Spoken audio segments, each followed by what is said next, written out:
በፍጻሜው ዘመን እንዲያ ይሆናል። በኖህ ዘመን የነበሩ ሰዎች ሲያገቡ፣ ሲጋቡ፣ ሲበሉ፣ ሲጠጡ፣ ሲሰክሩ፣ ሲዘሉ፣ ሲዳሩ ድንገት መጥቶ የጥፋት ውሃ እንደወሰዳቸው በኋላ ዘመንም እንደዚያ ይሆናል። ከሁሉ የከፋው ጌታችን መድኃኒታችን ኢየሱስ ክርስቶስ በሚመጣበት ጊዜ ሁለት ነገር ጠፍቶ ያገኛል። አንድ ከሰው ልብ ሁሉ ፍቅር ጠፍቶ ይገኛል። ሁለት እምነት ከአማኞች ልቦና ውስጥ እየቀዘቀዘች ትሄዳለች። ሰው ዛሬ ሁላችንም ተፈላሳፊ፣ ተራቃቂ፣ ጸጉር ለመሰንጠቅ ጥረት የምናደርግ ለእምነት ከሚረዳን ይልቅ ለጥርጥር ወደሚያግዝ ወደ ጥፋት ጎዳና ለመሄድ የምንፈቅዱ ነናል። ከቶውኑ ዛሬ ቤተ ክርስቲያንን ስንመለከት አገልጋዮቿን ስናይ ከቶውኑ መንግሥተ ሰማያት ገሃነመ እሳት የሚባሉ ዓለሞች ያሉ አይመስልም። አረ እንደው እግዚአብሔር ያለው ሁሉ አይመስልም። ሁለቱ ስብሐት አገልጋዮችን ስንመለከት እግዚአብሔር ለሕዝቡ ምሳሌ አብነት እንዲሆኑ የሾማቸው ያስቀመጣቸው አባቶች ወንድሞችን ስንመለከት ከቶውኑ እንኳን ይቅርና የፍርድ ቀን እንኳን የዘላለም ስቃይ ከቶውኑ ክብር ምስጋና ለእርሱ ይሁንና እግዚአብሔር እንኳን አይመስልም። ሁሉ እንደ ልቡ ነው። ሁሉ እንደፈለገ ነው። አድርባይነት ልክ አለው። ኃጢአተኛነትም እኮ ወሰን ነበረው። ክፉ ሰው መሆንም መለኪያ ነበረው። ሆዳምነትም መጠን ነበረው። እንኳን ሌላ ለምሳሌ እንደው የሩቁ ባይገባቸው ብሎ መሰለኝ እግዚአብሔር እዚህ አማራ ሳይንት በጣም እጅግ ጥንታዊ ከሆኑና የብዙ ቅርሶች ማደሪያ ከሆኑ ስፍራዎች መካከል ተድባበ ማርያም ብለን እዚያው ልፍለን የምናገኛት አትሮንሰ ማርያም ናት። በቅዱሳን ነገስታት ዜና መዋዕል ውስጥ ዝናዋ ከፍ ያለ ስፍራ ናት። እዚያ ቦታ አንድ ሙሉ ልዑክ አገልግለው ወጥተው እህል ሊቀምሱ ተሰብስበው ጭቃ ሆኑ አይደል?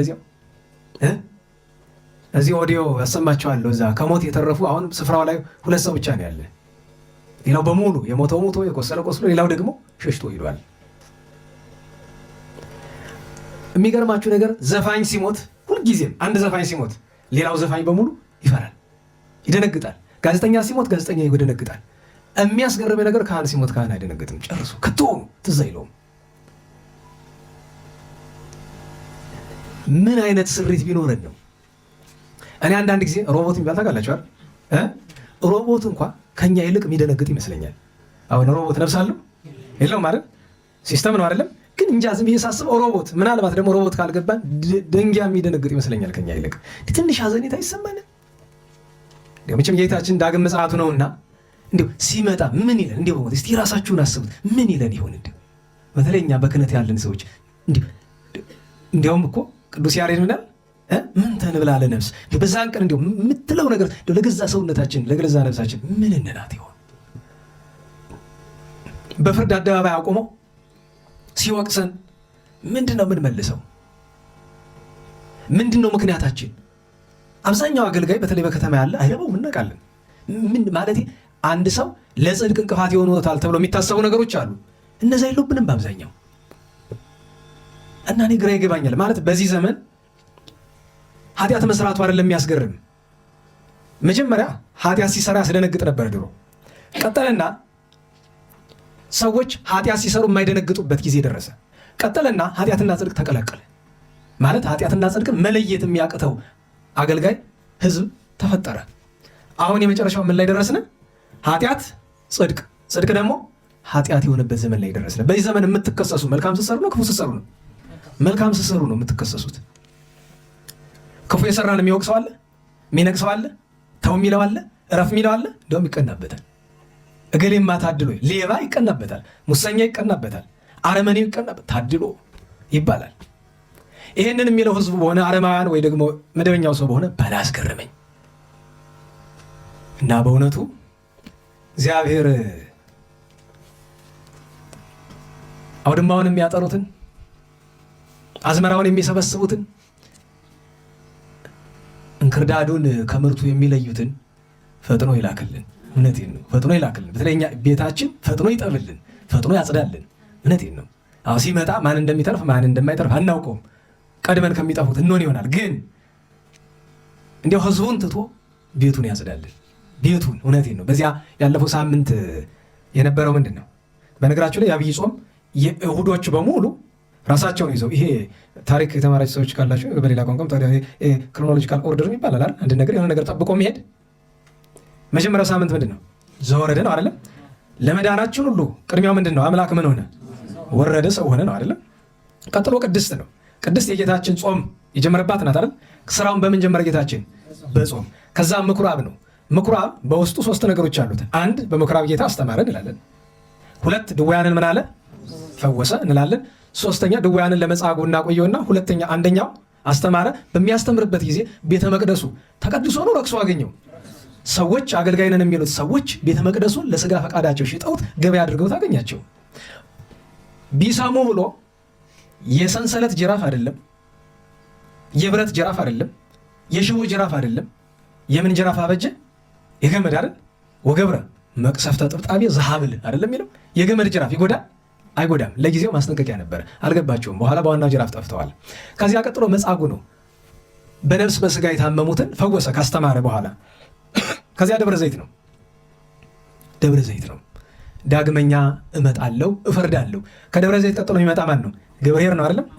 ዳግመኛ ስመጣ መንግስቴን የሚወርሱ እነማን ናቸው? አግብርት ሄራን። ገብርኄር ማለት እሱ ነው። እንደዛ ካልሆንክ ከተሆኑ መንግስቴን አታያትም ነው ገብርኄር።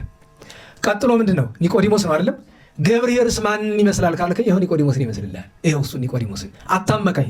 ኒቆዲሞስ እንቅፋት ሊሆኑ የሚችሉ ነገሮች በሙሉ ያሉት ሰው፣ ነገር ግን እነዛን ሁሉ እንቅፋቶች አልፎ ከጌታችን ዘንድ የተገኘ ለድነት የታደለ ቅዱስ ሰው ነው አይደለም? ከዚያ ሆሳዕና ነው፣ ከዚያ ትንሣኤ ነው።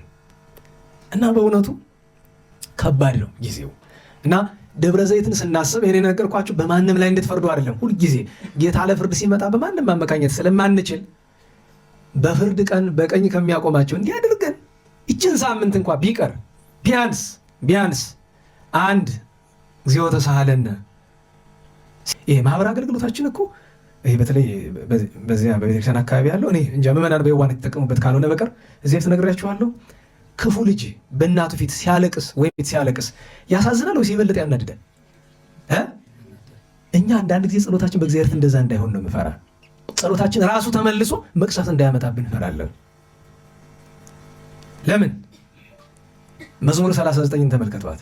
መስዋዕተ በሉ እስቲ መስዋዕተ ዘበይንተ ኃጢአት ይሰመርኩ እንደዚህ ብሎ ይለናል ብለን አንፈራ? ስለ ኃጢአት የምታቀርበውን መስዋዕት አልወደድኩልህም። ወይም ደግሞ ዘለፋ ካህናትን መዝሙር 49 ተመልከቱት። አምላከ አማልክት እግዚአብሔር ነበባ ወፀዋ ለምድር። አዎ እና ለምን ትለከ አምላከ አማልክት ካህናትን አገልጋዮችን ጥሩልኛል ይላል። ከዚያ ሂዶ ወቀሳው ላይ ምንድን ነው የሚለው? ለምን ትለከ ተነገርገ።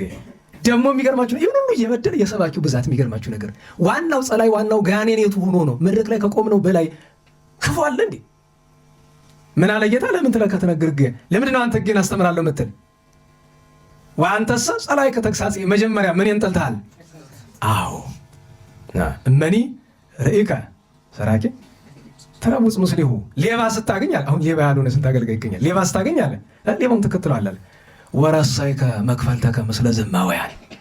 እድል ፈንታህን ከማን ጋር አደረግክ አለ? ከአመንዝራዎች ጋር አደረግክ። ይህን የተባሉ ካህናት መምህራን ናቸው። እና የመጀመሪያዋ አደራ ነው የምላችሁ፣ የመጀመሪያ ጸሎታችን ምን ትሆናለች? እግዚኦ ተሳሃለነ። ከልብ ነው። የዝም ብለህ ድምፅ ማጓይ ዘመት ጮሆን አይደለም፣ ከአንጀት። ሁለተኛ በፍርድ ቀን ሲመጣ እንዲያስበው ፈያታዊ ዜማን በመስቀል ላይ ሆኖ ምን ብሏል?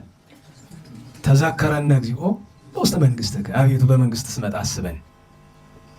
ሶስተኛ ፈያታዊ ዜማን ከዚህ አከታትሎ በወንጌል ያልተጻፈ በትውፊት ያለ ሶስተኛዋ ቅዳሴ ላይ ያለች ናት። እሷ በከመ ምሕረትከ፣ አቤቱ በመንግስት አስበኝ የምልህ እንደ ቸርነት ነው እንጂ የኔን ኃጢአት የኔን ግብር መርምረህ አይደለም። ምክንያቱም እኔ ልንገራችሁ፣ መምህራችን ቅዳሴ አትናቴዎስ እና ቅዳሴ ባስሌዎስ ላይ አይታችሁ ከሆነ ቅዳሴ አትናቴዎስ እና ቅዳሴ ባስሌዎስ ትርፍ የማይጠንት ሰዓት አላቸው። ንፍቅ ካህኑ የሚያጥንበት ማለት ነው።